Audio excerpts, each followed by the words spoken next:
Lezi indaba zehora lokuqala sigwethulela zona bukhome komkhulu le-SABC e-Auckland Park eGoli imbukeli nazo ezinohlonze emini nje. We have engaged all political parties. We have passed the framework. We are going back to understand. Maybe the DA doesn't want to be in GNU anymore. Ikomiti elibhekele ukusebenza kwansuku zonke kwe-ANC selinquma ukwenza inguquko endleleni yokusebenza kuhulumeni wobumbano ngemva kokuthi i-DA yenqabile ukweseka ukuphasiswa kwesabelo mali.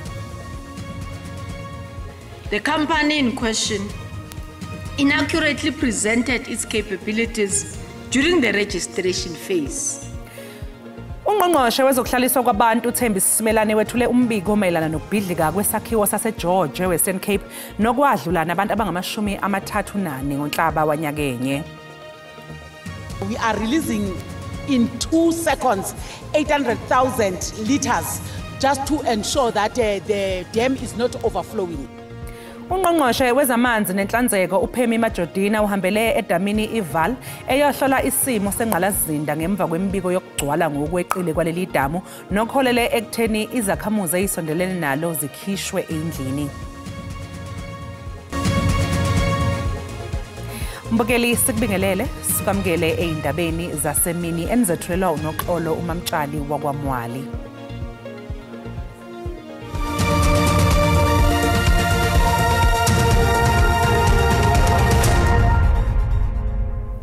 Ikomiti elibhekele ukusebenza kwansuku zonke ku-ANC selinqume ukuba kuhlelwe kabusha isimo sohulumeni wobumbano nokuyinto evuleleke kuwo wonke amaqembu. Lokhu kuza emva kokuthi i-DA ingazange ivotele ukweseka uhlaka lwenqubomgomo yezemali ngesonto eledlule. Ikomiti elibhekele ukusebenza kwe-ANC linquma ukuhlela kabusha indlela okusebenza ngayo uhulumeni wobumbano. Nobhala jikelele waleli qembu ufikile Mbalulu selule ithuba lokuba amaqembu ezombusazwe axoxisane ngesimo sohulumeni wobumbano. We have engaged all political parties. We have passed the framework. We are going back to understand. Maybe the DA doesn't want to be in GNU anymore. Umholi we-DA uthi ayindawo i-DA. And I think it is important that we find a way through this. We're certainly not just going to walk away from the GNU, but we also can't just remain in a situation where we are not privy to a genuine power-sharing relationship. Nobhala jikelele we-ANC uphinde waba namazwi akawabhekise kwabamabhizinisi ababhalele umengameli wezwe kanye nomholi we-DA John Steenhuisen. I think business has been erratic because business believes that they are savior and everybody and the most important person is the DA. It's incorrect. Kusenjalo emasontweni azayo i-ANC izohlangana namaqembu ezombusazwe. Kusenjalo njengoba ziqhubeka ingxoxo malungana nokwenyuswa kwentela yempahla ethengwayo okuhlongozwayo amaqembu ezombusazwe avote ne-ANC ekuphasisweni kwesabelo mali anethemba lokuthi ungqongqoshe wezemali uEnoch Godongwana uzoyibhekisisa iziphakamiso zawo zokuqoqa imali ukuze kungenyuswa intela yempahla ethengwayo ngo-0.5% ekuzibuleni kwezokwethwasa. In the same way that the finance minister is compelled to look at the proposals we're going to submit to him, we would need to look at the reasons that the finance minister advances for rejecting those proposals and take a view at that point. That's how the system is supposed to work. We're all supposed to make rational, thoughtful, informed decisions. I don't know what the finance minister is going to say. I won't second guess him, but whatever information he places before us, we may accept or reject depending on the justifiability thereof. If you can't see yourself adjusting the budget, which the recommendations are obviously there, we can't support with ease just the next part, etc. So we have to work with understanding what the process is and what the political implications of these issues are. But I want to emphasize this point, Clement. It is better to be in the room negotiating, hearing the other side of the argument, working forward towards a unified South Africa so that we create stability, than simply going out the process to create courts, etc., which I don't think will be helpful in this process at all. Umengameli wezwe uCyril Ramaphosa usekhuthaze abesifazane emkhakheni wezomthetho ukuthi babe ingxenye egqamile yeinhlakeliswana ngokuphelele nodlame olweyamene nobulili. Umengameli Ramaphosa ekseni namhlanje eKapa uvule ngokusemthethweni ingqungquthela yenhlangano yamajaji abesifazane emhlabeni jikelele nokungqungquthela ke ebanjwa njalo emva kweminyaka emibili emazweni ahlukene. Lo mhlangano wenhlangano yabehluleli besifazane emhlabeni jikelele kungokuqala ukuthi usingathwe eNingizimu Afrika. Umengameli Ramaphosa utshele izethameli zengqungquthela ukuthi isihlava sodlame oliyamene nobulili ngokuhlukunyezwa kwezingane nabesifazane kunomthelelo obucayi kakhulu nangesimo senhlalo yomphakathi. Nathi kufanele lo mkhakha wabesifazane ube sekhaleni lempi yokulwisana nalokho.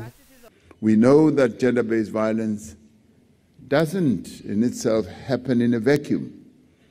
It is the result of complex societal, cultural, and structural factors, some of which are the unequal power dynamics between men and women.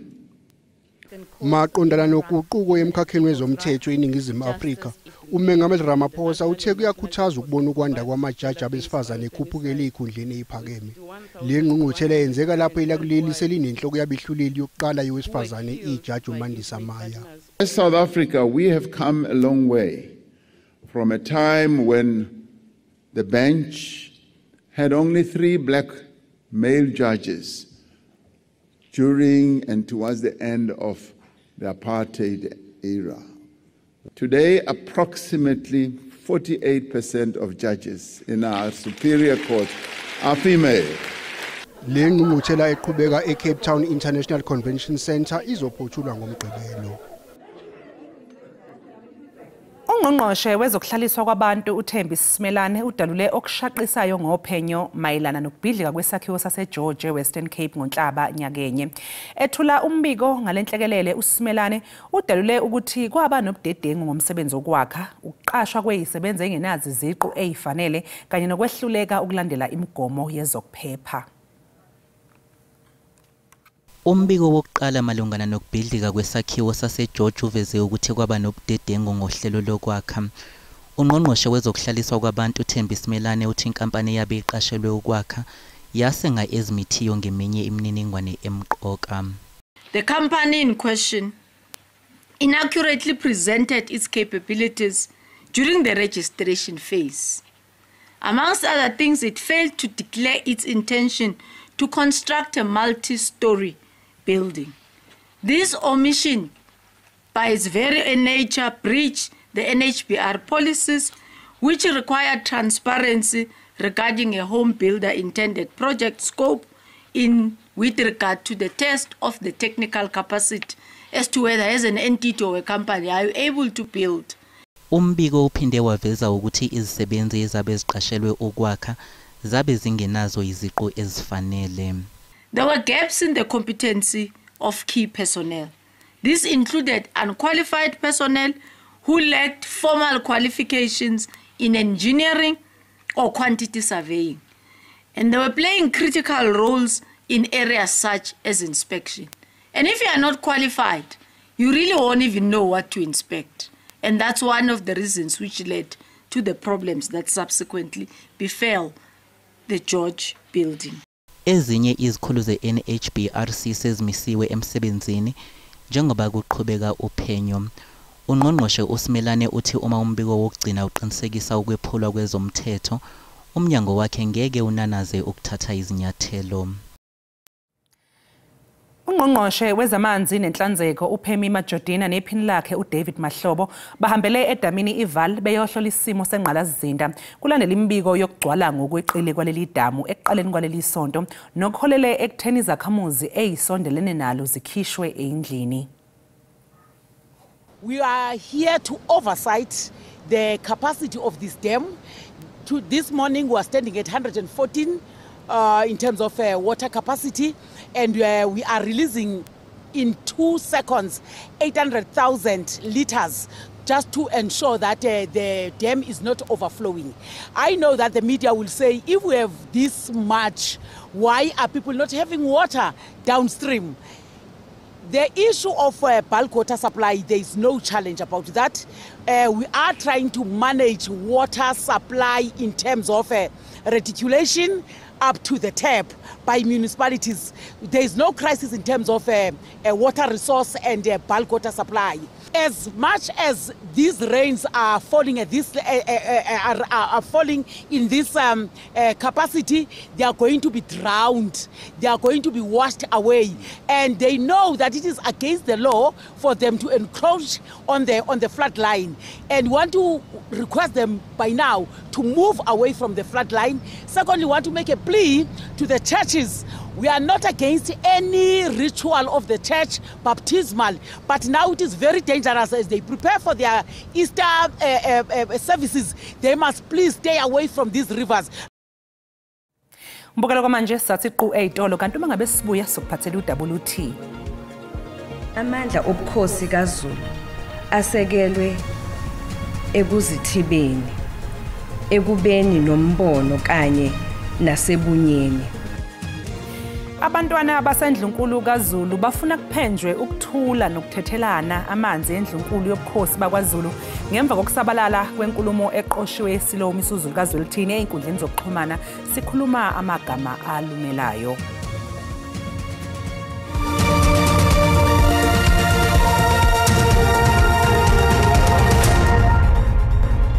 Siphinde sikubingelele sikwamukele uma ngabe usanda kungena udabeni oluphambili besibike ukuthi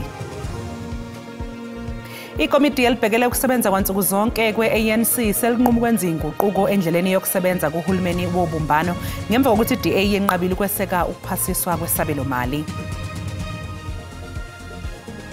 Khumbula-ke mbukeli ukuthi lezi indaba zikhona ku-YouTube kanjalo no-SABC Plus. Ungena kuzo nje uyicinge ngamagama athi SABC izindaba, nakanjani-ke uzoyithola ngomnjalo bazo. Umkhuzi wamaphoyisa uJenene uFani Masemula utshele amaphoyisa ukuthi kufanele ayivikele uma ngabe bhekene nezigilamkhuba ezisuke ziwahlasela. Lokhu ukusho engqungqutheleni ebhunga ngeindaba eziphathelene namaphoyisa engene osukwini lwesibili namhlanje. Izibalo zakamuva zobugebengu ziveza ukuthi alinganiselwa 22 amaphoyisa abulawe phakathi kukaMfumfu noZibandlela wonyaka odlule. Lokusho umkhuzi wamaphoyisa othi lesigameko ezikanje kumele siphele. Those that draw a firearm towards the police, the instruction is clear. Police, you must defend yourself and defend the people of this country or the inhabitants of this country. Emasontweni edlule amaphoyisa athole ukugxekwa ngokuqinisa kakhulu isandla uma ebhekene nezigilamkhuba kanti izinyunyana zithi amalunga azo nawo afanele ukuphila. If the criminals are sending fire, they must return fire with fire, and the police must come up with very clear strategy. That is why I'm saying the legislation, Section 49 of the Criminal Procedure Act must be amended. When criminals commit crime, they plan, they are intending to kill. There is no member in the South African Police Service who put in uniform and plan to go and kill anyone any time of the day. But what we know is that when you put in that uniform, you may not make it back home. You may be killed.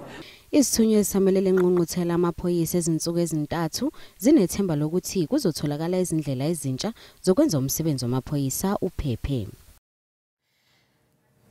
Lihlehlele umhlalulunye kwezokwethwasa icala elibhekene nokudabuka eKhongo lomsolwa unikezwe ibhayili ye10,000 zamarandi.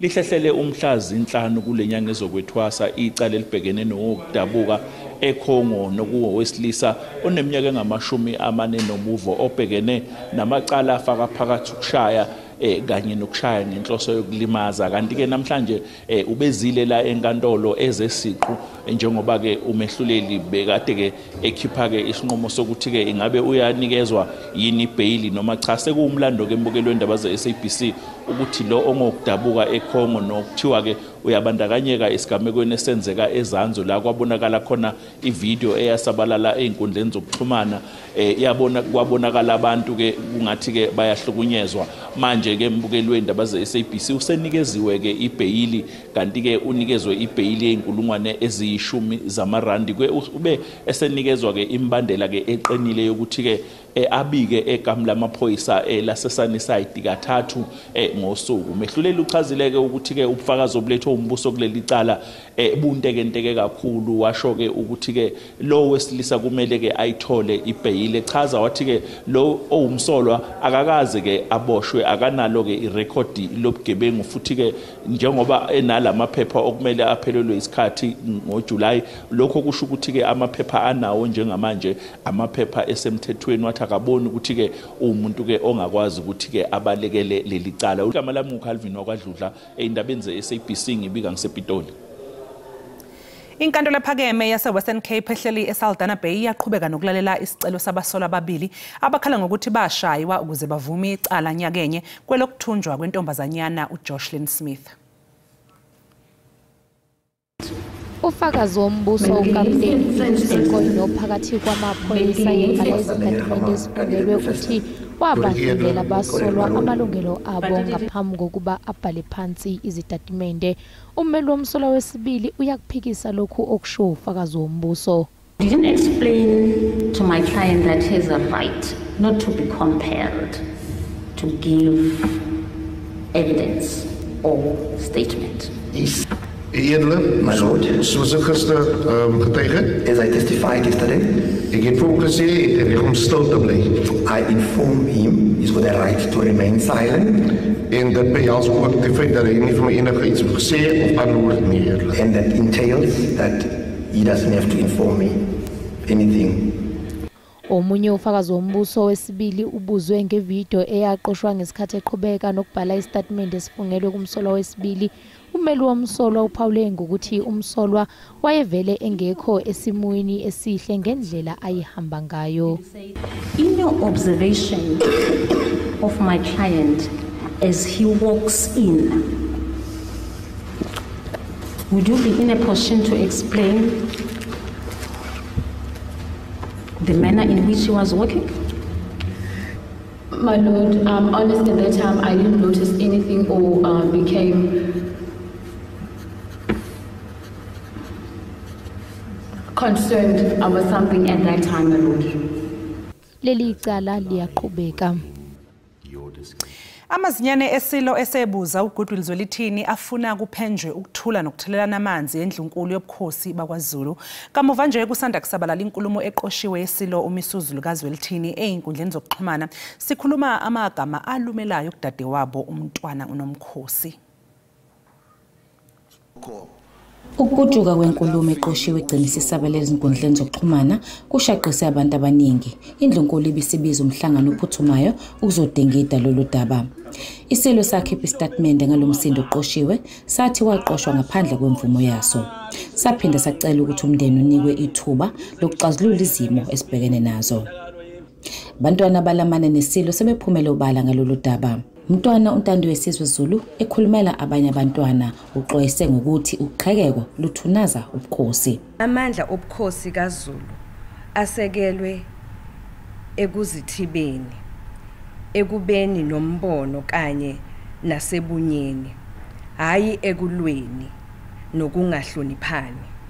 Uthi kumqoko ukuthi abantwana balandele izinathelweni zabazali babo. Isilo sabuza uGoodwill Zwelithini kanye noNdlunkulu Manfombi Dlamini Zulu naye osewabuza. Okusemqoka kakhulu abazali bethu bakhombisa ubumqoka benhlonipho nobunye emndenini. Abantwana baphinde bakhuluma nangezigameko zokuhlukunyezwa ngokobulili bafunga bagumela ukuthi bazomvikela udadewabo umntwana uNomkhosi.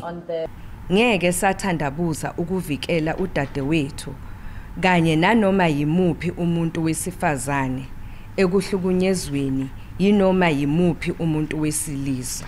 Kungakhathalekile ukuthi unasikhundla sini emphakathini. Nkosazana uNtando Yesizwe uthi bazohlala belihlonipha futhi belivikela igama lika mama wabo ngasekho uNdlunkulu Malifombe. uNdlunkulu wakhothama ngo-April 2021 kundaba ze-SABC kungu-Ayanda Mhlongo eThekwini. Mbukeli umhlahlo wesimo sezulu uzolandela emva kwekhefu.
Mbukeli ziyaguqa indaba zehora lokuqala zakwethu bayeza neindaba ngolimi lesiNdebele makugamanxa ihora lesihlanu. Thina ke sobuya nezinye indaba uma libumbani ihora lesikhombisa kusihlwa usale kahle.